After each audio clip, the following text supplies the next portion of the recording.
Assalamualaikum warahmatullahi wabarakatuh. My name is Wan Sufiah Hanin and this is my presentation on the obligation and challenges of government to protect the rights of internally displaced person.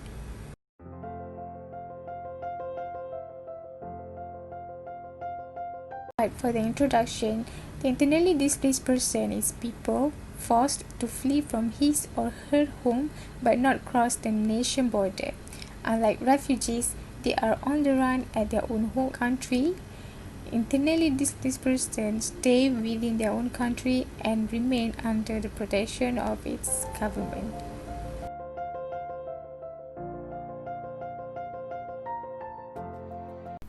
There is no specific legal framework for internally displaced person. The 1951 Refugee Convention did not discuss any matter regarding the internally displaced person. The only body that discussed the internally displaced person is the Guiding Principles on Internal Displacement. The Guiding Principles of Internal Displacement address the specific needs of internally displaced persons worldwide. The principles identify the rights and guarantees relevant to the protection of persons from forced displacement and to their protection. There are certain obligations of the government in ensuring the rights of the internally displaced person.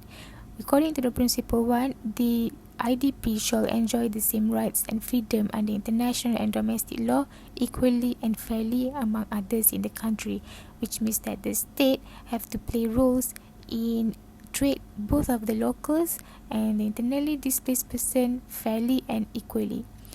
According to the Principle 3, it is the obligation of the state to provide the protection and humanitarian assistance to internally displaced persons within their jurisdiction. Next is the Principle 10. Every human being has right to life which shall be protected by law. The state have to provide the basic necessities for the internally displaced person so that they can live among others. Other than that, state also bear the primary responsibility for providing security and ensuring the protection of all children within their jurisdiction, which means that the state have to provide the security and ensure the protection for both the locals and the internally displaced persons' children. And the last one is the state have to give freedom of movement consists of the right and ability to move and choose one's residence freely and instead within the territory of the state to the internally displaced person. As we know, the primary responsibility to protect the rights of the internally displaced person lies on the state itself. Because of that, the government need to face certain challenges.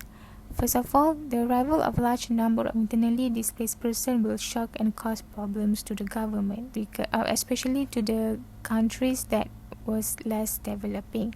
The second one is there is or hesitation and non-cooperation among the host community to accept newcomers. Even the state can accept this internally displaced person, not for the local community. So it is a challenge for the states to overcome it. Third one is the lack of financial resources from the local authorities to provide necessities to these people. And the last one is engaging with non-state actors can be perceived as giving recognition or legitimacy to their cause and can be manipulated by these groups to gain publicity.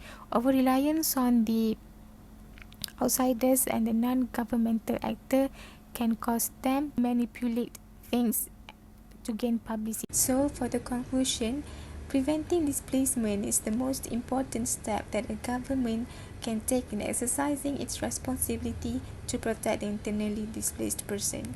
At the international level, there are no single agency or organization has been designed as the global lead on protection and assistance of the internally displaced person.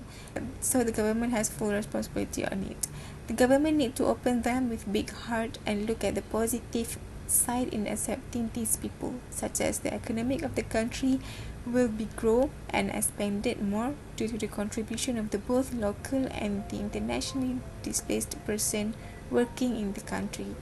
So that's all from me. Thank you.